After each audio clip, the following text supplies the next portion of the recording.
Assalamualaikum warahmatullahi wabarakatuh.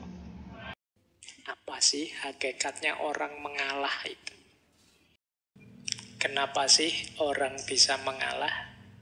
Karena jiwanya adalah jiwa yang luas. Hatinya hati yang pemaaf. Orang yang ngalah itu kan kuncinya 3. Dia mengutamakan yang lain, mendahulukan yang lain, dan memaafkan yang lain. Ini kan seorang pengalah.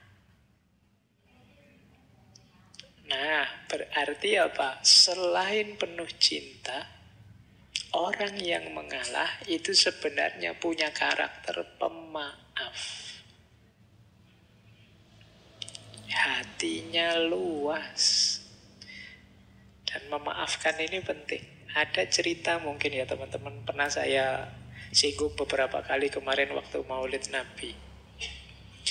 Rasulullah itu kan pernah satu ketika ada tetangga beliau, orang Yahudi yang benci sekali sama beliau.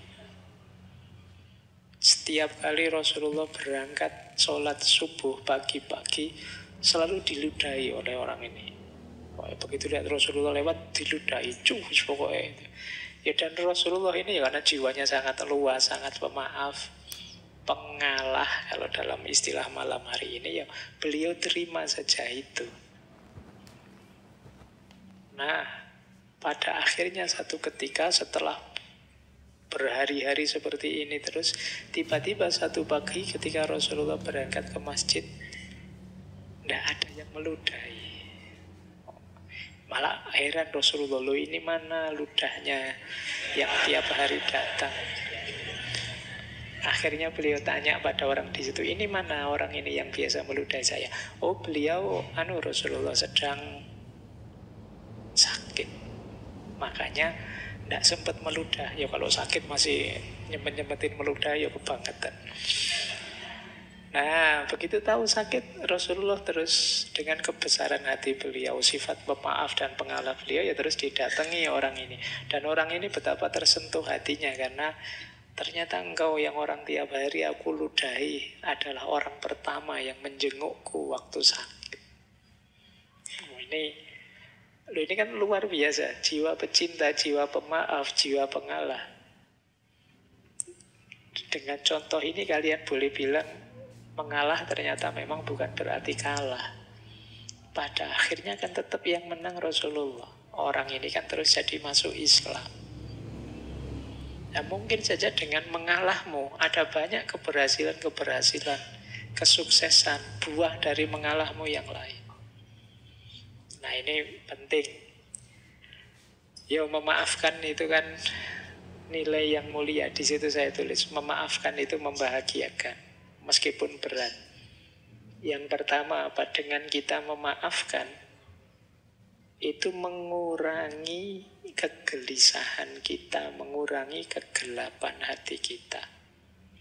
Orang yang tidak memaafkan itu kan orang yang dendam. Orang yang dendam itu ya orang yang gelisah, tidak nyaman. Jadi kalau bisa ya kamu buang saja beban itu.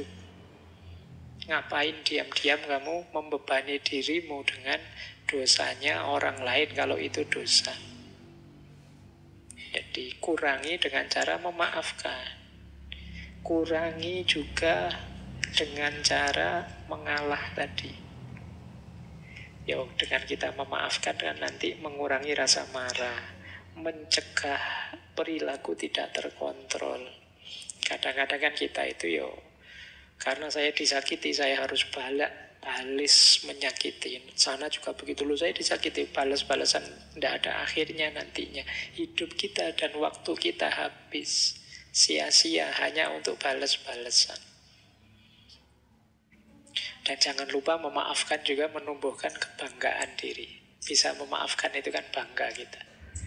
Ternyata aku ini lumayan, ya tidak mulia-mulia amat, tapi ya lumayan bisa memaafkan. Itu kan kebanggaan diri sudah.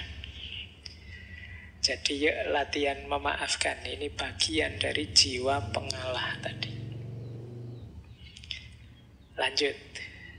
Nah, ini yang sering disebut orang. Mengalah itu jangan dikira lemah. Justru mengalah itu kadang-kadang strategis, visioner. Mungkin kalian ingat quotes yang atas itu. Dari Raden Mas Sosrokartono. Ngeluruk tampo bolo, menang tampo ngasorake. Ngeluruk tampo bolo itu menyerbu tanpa pasukan. Menang tanpa ngasorake. Kita mengalahkan tapi tidak menundukkan, merendahkan. Ini strategi untuk bisa begini antara lain apa? Mengalah. Begitu kita mengalah, kita melakukan kebaikan, mengalah tadi untuk seseorang, dia akan tersentuh hatinya. Sehingga dia balas, ingin membahagiakan kita, ingin memberi kita sesuatu. Ya nama lain dia tunduk akhirnya pada kita. Itu kan kita semacam menyerbu dia tanpa pasukan. Pasukan kita ya kebaikan hati tadi. Antara lain mengalah. Jadi tidak usah putus asa dengan kebaikan, lakukan terus pada siapapun. Pada akhirnya orang yang kita beri kebaikan itu ya akan takluk pada kita. Seperti orang yang diserbu pasukan. Padahal itu tidak ada pasukannya apa-apa. Hanya pasukan kebaikan. Itulah ngeluruk tanpa bolo. Manusia itu selama masih manusia, kalau dia diberi kebaikan terus, tidak mungkin tidak tersentuh hatinya. Sejahat apapun dia. Ya kayak di film-film itu kan kadang penjahatnya ragu-ragu karena tokohnya sangat baik lakonnya. Itu nama lain dari ngeluruk tanpa bolo. Dan menang tanpa ngasorake. Tidak membuat malu yang lain. Ya dengan jalan mengalah tadi. Dengan jalan kita mengalah, monggo sampean yang duluan, monggo sampean yang juara, yang berprestasi, monggo sampean. Nah ini membuat dia kan tidak rendah. Tapi hakikatnya kita yang menang. Itulah menang tanpa ngasorake. Kalau kalian bisa seperti ini, hidup ini mungkin tetap kompetitif, tapi tidak saling merendahkan, tidak saling menjatuhkan. Disitulah rahasianya mengalah untuk menang. Kalau dalam bahasa Inggris ada peribahasa, you may lose the battle, but you win the war. Atau you do not need to win every battle to win the war. Engkau mungkin kalah dalam battle. Battle itu ya pertemuan sekelompok pasukan, tapi tetap win the war. War itu ya peperangan secara keseluruhan. Jadi ya kayak misalnya ini medan perang, pertarungan satu orang lawan satu, pertarungan sekelompok lawan sekelompok, itu namanya battle. Tapi peperangan secara keseluruhan ini namanya war. Tidak apa-apa, ada 1-2 kalah, tapi akhirnya kan menang di war-nya. Ya kayak kalian kalau main game-game apa itu loh kan ada yang kadang ada kalahnya, kadang tidak apa-apa sih dalam rangka menang secara keseluruhan. Persis kayak kalian kalau main catur. Kadang-kadang tidak apa-apa wis, kudanya dikorbankan, bentengnya dikorbankan, prajuritnya dikorbankan, asalkan nanti kita menang. Itu lost the battle but win the war. Kalah battle-nya tapi menang war-nya. Tidak apa-apalah sekarang IP saya rendah, jadi lulusnya biasa-biasa, kamu cum laude. Di sisi ini saya kalah. Tapi dalam hidup yang sebenarnya nanti, wah saya sukses luar biasa, jadi pengusaha konglomerat, kamu cuma pegawai saya misalnya. Nah itu lost the battle tapi win the war. Nah, ini jadi kadang-kadang mengalah itu bisa dijadikan strategi. Di banyak kisah-kisah perang Ya nanti kalian bolehlah baca-baca strateginya Sun Tzu atau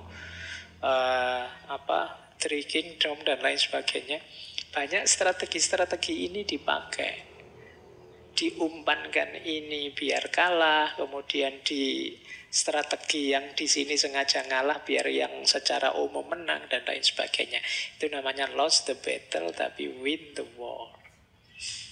Ini penting. Yo hidup juga harus taktis. Jangan nyeruduk terus, maju terus. Gampang kalah. Ada strategi mundur sebentar, ada ngalahnya, tapi nanti kita memenangkan seluruh peperangan. Nah ini ada rahasia ini juga dalam mengalah. Jadi visioner dan strategis. Melihat jauh ke depan. Tidak apa-apa sekarang saya kalah, tapi ke depannya nanti saya sudah target ke sana. Dengan modal sekarang saya bisa menang.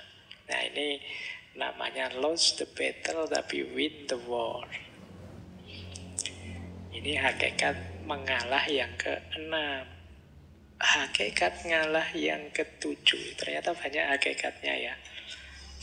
Padahal judulnya cuma 2 kata, wani ngalah. Tapi rahasianya luas. Mengalah itu bagian dari spiritualisasi kehidupan. Yang duniawi tadi kita ilahikan, kita spiritualkan. Ada yang bilang ngalah itu sebenarnya dari akar kata ngawah. Mengawah, mengilahi. Hal-hal duniawi kita spiritualkan.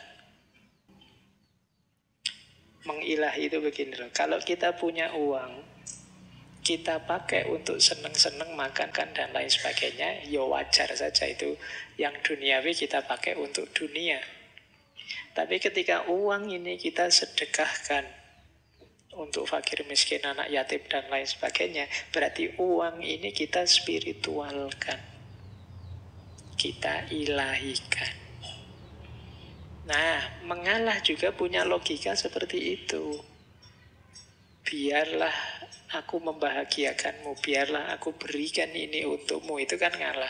Tapi dengan ini yang aku berikan tadi, kalau aku nikmati sendiri ya itu nilainya biasa saja. Tapi begitu aku berikan padamu, nilainya jauh berbeda. Sekarang dia bersifat spiritual.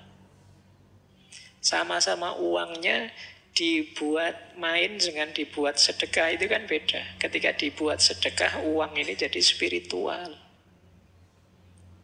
Kemenangan kita juga begitu. Kepemilikan duniawi kita juga begitu.